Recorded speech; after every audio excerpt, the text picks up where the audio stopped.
NT Ramarao గారికి భారతరత్న ఇవ్వాలి అనేటువంటి డిమాండ్ అపోజిషన్లో ఉన్న 10 సంవత్సరాలు చేశారు. అంటే పురంధరేశ్వరి గారు, ముఖ్యంగా పురంధరేశ్వరి గారు ఎన్టీ రామారావు గారి కుమార్తె కేంద్ర మంత్రిగా ఉన్నప్పుడు ఆమెను ఇబ్బంది పెట్టడం కోసం కానివ్వండి, ఏదైనా కూడా ఎన్టీ రామారావు గారికి భారతరత్న ఇవ్వాలనేటువంటిది డిమాండ్ చేశారు. నాకు తెలిసి 2004 నుండి 2014 వరకు ప్రతిసారి మీరు మహానాడు తీర్మానాల్లో కూడా అది పెడతా వచ్చారు. కానీ గత 3.5 సంవత్సరాలుగా మీరు కేంద్రంలో ఎన్డీఏలో భాగస్వాములుగా ఉన్నారు. మీ అశోక్ గజపతిరాజు గారు కేంద్ర మంత్రిగా ఉన్నారు, సుజనా చౌదరి గారు కేంద్ర మంత్రిగా ఉన్నారు. కానీ అంటే ఎన్టీ రామారావు గారికి ఒక అభిమానిగా మీరు చెప్పండి, ఎన్టీ రామారావు గారికి భారతరత్న ఇవ్వాలి అనేటువంటి డిమాండ్ ఈ 3.5 సంవత్సరాల్లో జరగట్లేదు. అంటే అది కేవలం ఒక రాజకీయ ఎత్తుగడగానే అది ఉపయోగించడం అనేటువంటిది తెలుగుదేశం పార్టీ ఎంతవరకు సమంజసం? ఒక అభిమానిగా, అంటే పార్టీ నేతగా మీరు పక్కన పెట్టండి, ఎన్టీ రామారావు గారి అభిమానిగా, ఎన్టీ రామారావు గారి పేరుని మీరు పచ్చబొట్టు పొడిపించుకొని ప్రతిరోజు దాన్ని చూసుకునేటువంటి వ్యక్తిగా మీరు ఎన్టీ రామారావు గారి పట్ల తెలుగుదేశం పార్టీ అనుసరిస్తున్న వైఖరిని మీరు ఏ విధంగా అభివర్ణిస్తారు?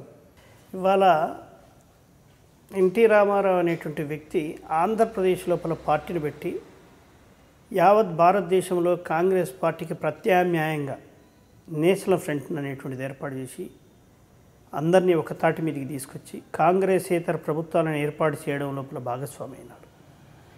కేంద్రంలో రాజీవ్ గాంధీ గారు ప్రధానమంత్రిగా ఉన్నప్పుడు ఏ జాతీయ పార్టీ లేని సమయంలో కూడా తెలుగుదేశం పార్టీకి ప్రధానమైనటువంటి ప్రతిపక్ష హోదా మాధవరెడ్డి గారు, సి మాధవరెడ్డి గారు ప్రతిపక్ష నాయకుడిగా చరిత్ర. మా జిల్లావాడు. నేను మున్సిపల్ చైర్మన్ ఉన్నప్పుడు కూడా నా అసోసియేట్ మెంబర్ నా దగ్గర కూడా. ఆ రోజు కూడా మహానుభావుడు తను కేంద్ర ప్రభుత్వం దగ్గర తీసుకెళ్ళి మా కాగజ్ నగర్ లోపల వాటర్ ట్యాంక్ కోసం ఆ రోజు ₹1 కోటి శాంక్షన్ చేయించినటువంటి మహానుభావుడు ఆయన. ఆ విధమైనటువంటి చరిత్ర తెలుగుదేశం పార్టీకి ఉంది. ప్రజల్లో హృదయాల లోపల ఒక నటుడిగా, ఒక ప్రజానాయకుడిగా ఆయనకు భారతరత్న ఇవ్వాలనేది ఆ రోజు చెప్పాం. మొన్న మహానాడు జరిగింది విశాఖపట్నంలో. మహానాడులో కూడా మా చంద్రబాబు నాయుడు గారు తీర్మానం చేసి కేంద్ర ప్రభుత్వం వెంటనే ఈ యొక్క భారతరత్న ఇవ్వాలి అనేటువంటి. కొమ్మినేని వికాస్ గారు కూడా 1 కోటి సంతకాల సేకరణ అనేటువంటి దాంతో ఇవాళ రాష్ట్రమంతటా తిరుగుతున్నారు. త్వరలోనే మా నాయకుడు ప్రధానమంత్రితోటి భారత ప్రభుత్వంతో మాట్లాడి భారతరత్నకు పరిపూర్ణమైనటువంటి వ్యక్తి ఎన్టీ రామారావు గారు. జాప్యం జరిగినటువంటి మాట వాస్తవం. దానికోసం తెలుగుదేశం పార్టీ ఎక్కడా కూడా వెనక్కి. కారణం ఏమంటారు? అంటే లక్ష్మీపార్వతి గారు అంటే భారతరత్న ఇస్తే కనుక ఆ భారతరత్న గౌరవాన్ని ఆయన సతీమణిగా లక్ష్మీపార్వతి గారు తీసుకోవడం ఉంటారు కాబట్టి అది ఇష్టం లేదు తెలుగుదేశం పార్టీకి, అందుకే ప్రయత్నాలు చేయట్లేదు అనేటువంటిది కూడా వినపడుతుంది. ప్రయత్నం చేస్తున్నాము. అవన్నీ విషయాలు తర్వాత, అది తీసుకునేటువంటి వాళ్ళు ఎవరు అనేటువంటి తర్వాత తీసుకుంటాం. ఎవరైతే ఆయనకి అది ఉన్నారో వాళ్ళు. మీకు నమ్మకం ఉందా? ఈ తప్పకుండా 2019లో భారతరత్న తప్పకుండా వస్తుంది. ఆ దిశగా ప్రయత్నం చేయాలనేటువంటిది అనేక సందర్భాల్లో చెప్పడం జరిగింది. మొన్న జరిగిన మహానాడులో కూడా భారతరత్న ఎన్టీ రామారావు గారికి ఇవ్వాలనేటువంటిది ప్రతిపాదనను కూడా మహానాడు ఏకగ్రీవంగా తీర్మానం చేసింది. దానికి అనుగుణంగా పనిచేస్తామనేటువంటి మా జాతీయ అధ్యక్షుడు చంద్రబాబు నాయుడు గారి ప్రయత్నం కూడా జరుగుతూ ఉంది. త్వరలోనే ఆ యొక్క భారతరత్న అనేటువంటి దాన్ని కూడా పూర్తి చేస్తామనేటువంటి నమ్మకం ఉంది. బుచ్చలింగ గారు చెప్పండి, మీరు ఎన్టీ రామారావు గారి కుటుంబానికి చాలా ఆప్తులు, ఎన్టీ రామారావు గారి అభిమాని.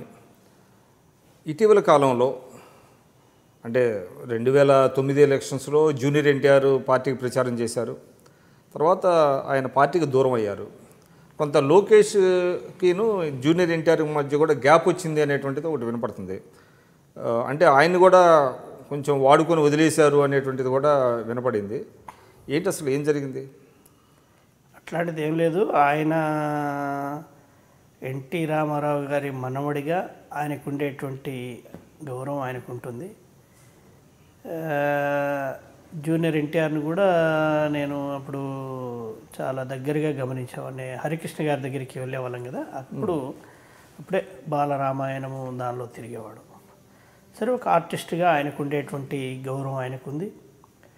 పార్టీలో కూడా ఆయన వచ్చిన సందర్భాన్ని కూడా పార్టీ శ్రేణులు రిసీవ్ చేసుకున్నాయి, పార్టీ రిసీవ్ చేసుకుంది. ఆయన కూడా గౌరవం ఇచ్చాడు. బాబు గారు కూడా అదే విధమైనటువంటి గౌరవం ఏర్పాటు చేసినారు. ఆయన కూడా ఎన్నికల్లో బాగానే ప్రచారం చేశాడు. సరే, కానీ దానివల్ల పెద్ద ఫలితాలు ఫలితాలు ఇప్పుడు నేను అనేది ఏంటంటే కొన్ని విషయాలలో ఫలితాలు అనేటువంటిది ఒకటే ప్రామాణికం కాదు.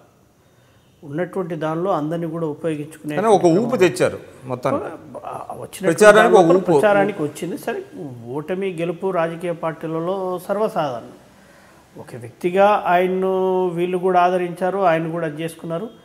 కొన్ని వాళ్ళకు ఉండేటువంటి కుటుంబపరమైనటువంటి దానిలో మరి ఏం జరిగినాయి అనేటువంటిది దానిలో నేను ఎప్పుడు కూడా అంత డెప్త్గా పోలేదు. నేను అందరినీ కూడా మనము ఒక ఆ రోజు ఇదే తెలుగుదేశం పార్టీకి సంబంధించినటువంటి బాబు గారు కొన్ని సందర్భాల లోపల ఆయన మహానాడులో కూడా పార్టిసిపేట్ చేసేవాడు, శ్రేణుల లోపల ఒక ఉత్సాహం నింపేటువంటి వాడు.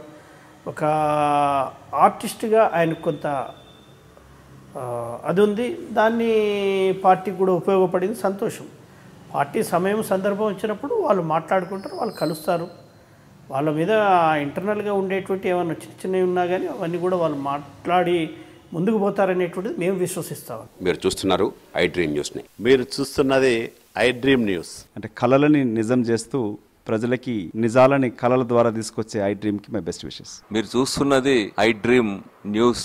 మీరు చూస్తున్నారు I dream channel. For more videos please subscribe I dream. మరిన్ని వీడియోల కోసం ఐ డ్రీమ్ని సబ్స్క్రైబ్ చేయండి. Please subscribe I dream. And I am very much satisfied with the way interview went on. Kindly subscribe to I Dream. For more videos, subscribe to iDream. And loads of fun entertainment and content. Do watch I Dream.